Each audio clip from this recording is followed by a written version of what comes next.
नमस्कार दोस्तों, स्वागत है आपका फिर से मेरे YouTube channel beyond the motivation पर। दोस्तों, मौन रहना और चुप रहना, इसका अर्थ होता है कि जब हम मौन होते हैं या चुप रहते हैं तो अपने विचारों का चिंतन कर रहे होते हैं, मनन कर रहे होते हैं। और जब हम चुप रहते हैं तो हम उस समय का इंतजार कर रहे होते हैं कि जब हमें सही जवाब देना होता है, या हम किसी के बोलते हुए शब्दों को सुन करके जब मौन रहते हैं तो उनके शब्दों का सटीक उत्तर देने के लिए सोच रहे होते हैं। दोस्तों, तो आज का टॉपिक हमारा है कि जीवन में मौन रहने से या फिर शांत रहने से क्या फायदा है और हमें कैसे रहना चाहिए। कहते हैं एक मौन 100 सच के बराबर होता है। यदि आप समय पर मौन हो जाते हो तो यकीन मानिए कि आपके जीवन में खुशियां ही खुशियां होंगी, क्योंकि मौन धारण करने का मतलब ये बिल्कुल भी नहीं है कि आप कमजोर हैं, आप लाचार हैं, आप जवाब नहीं दे सकते। कभी कभी मौन धारण करने का मतलब होता है कि हम अपने आप में सोच रहे हैं, जैसे कि सुबह उठ करके अगर आप सुबह 10 से 15 मिनट तक मौन धारण करते हैं और शांति मुद्रा में बैठते हैं तो आपकी सोचने की जो क्षमता है वो अकल्पनीय रूप से बढ़ जाएगी। चुप रहने से और मौन धारण करने से हमारे रिश्ते मजबूत हो जाते हैं, प्रगाढ़ हो जाते हैं। और हम जब मौन रहते हैं और कम बोलते हैं तो लोग हमारी बातों को गंभीरता से लेते हैं और सटीकता से सुनते हैं, ध्यान से सुनते हैं, और हमें बोलकर पछताना नहीं पड़ता। जब हम मौन नहीं रहते, चुप नहीं रहते, अपने आप को शांत नहीं रखते तो बातों बातों में ऐसे शब्दों का प्रयोग कर देते हैं जिसका हमें नहीं करना चाहिए। इसीलिए मौन धारण करना, चुप रहना बहुत जरूरी है। ऐसा नहीं है, मौन धारण करने के फायदे भी बहुत सारे हैं। जैसे कि यदि आप मौन धारण करते हैं तो हमारा दिमाग बहुत ही शक्तिशाली हो जाता है।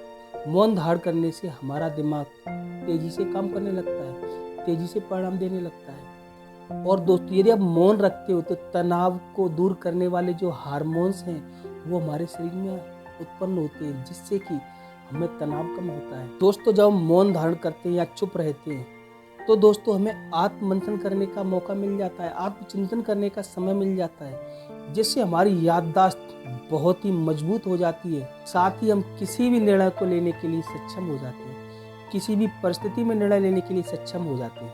दोस्तों, जब हम मौन रहते हैं और कम बोलते हैं तो हमारी जो तात्कालिक ऊर्जा है वो कम खर्च होती है। दोस्तों, वैसे भी बोलते हैं किसी के दिल तक जाने का रास्ता हमारी जुबान से होकर गुजरता है।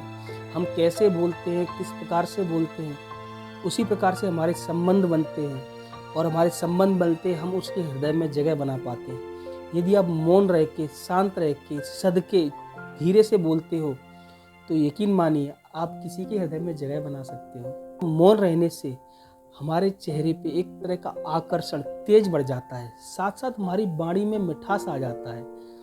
अब सबसे इम्पोर्टेंट बात आती है कि हम मौन कैसे रखें, चुप कैसे रहें, ये आदत कैसे अपनाएं। तो दोस्तों, इसके लिए सबसे अच्छा है सुबह आप उठें, 10 से 15 मिनट के लिए मेडिटेशन करें और शांत रहें।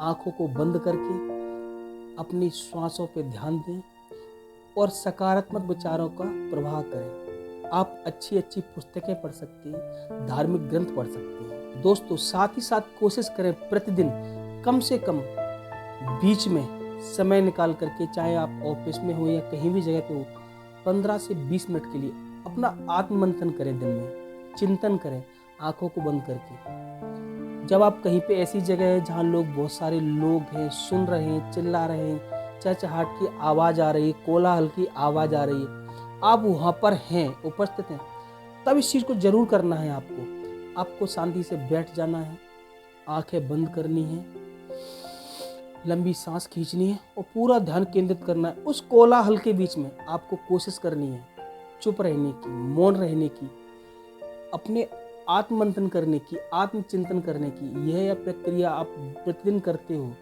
तो यकीन मानिए आपको मौन रहना आ जाएगा, शांत रहना आ जाएगा, चुप रहना आ जाएगा। बहुत सारी ऐसी परिस्थितियां होती हैं जहां हम मौन नहीं रह पाते, चुप नहीं रह पाते। जैसे किसी ने हमें गाली दी, किसी ने हमारी निंदा की, कोई हम पर चिल्ला रहा है, तो हमें क्या करना चाहिए? इसके जवाब में सबसे अच्छा यही है कि अपनी हल्की सी मुस्कान दिखिए तो और चुप रह जाओ। देखो, थोड़ा कठिन है लेकिन असंभव नहीं है। वैसे मनुष्य के लिए कुछ भी असंभव नहीं है, तो आपके लिए असंभव कैसे हो सकता है दोस्त? थोड़ा सा मुस्कुरा जाओ, उस व्यक्ति को, उस परिस्थिति को टालने में ही बुद्धिमानी होती है, शांत रहने में ही बुद्धिमानी होती है। हम हर चीज़ का जवाब दे करके अपने आप को सही साबित नहीं कर सकते। हम अपने आप को मौन रह करके अपने आप को लाचार साबित नहीं कर रहे। ये हमारी शक्ति है, इसका हमें परिचय देना है। दोस्तों, यदि क्रोधी रूपी शत्रु को हमें अपने जीवन में हराना है तो मौन और शांत रहना तो सीखना पड़ेगा।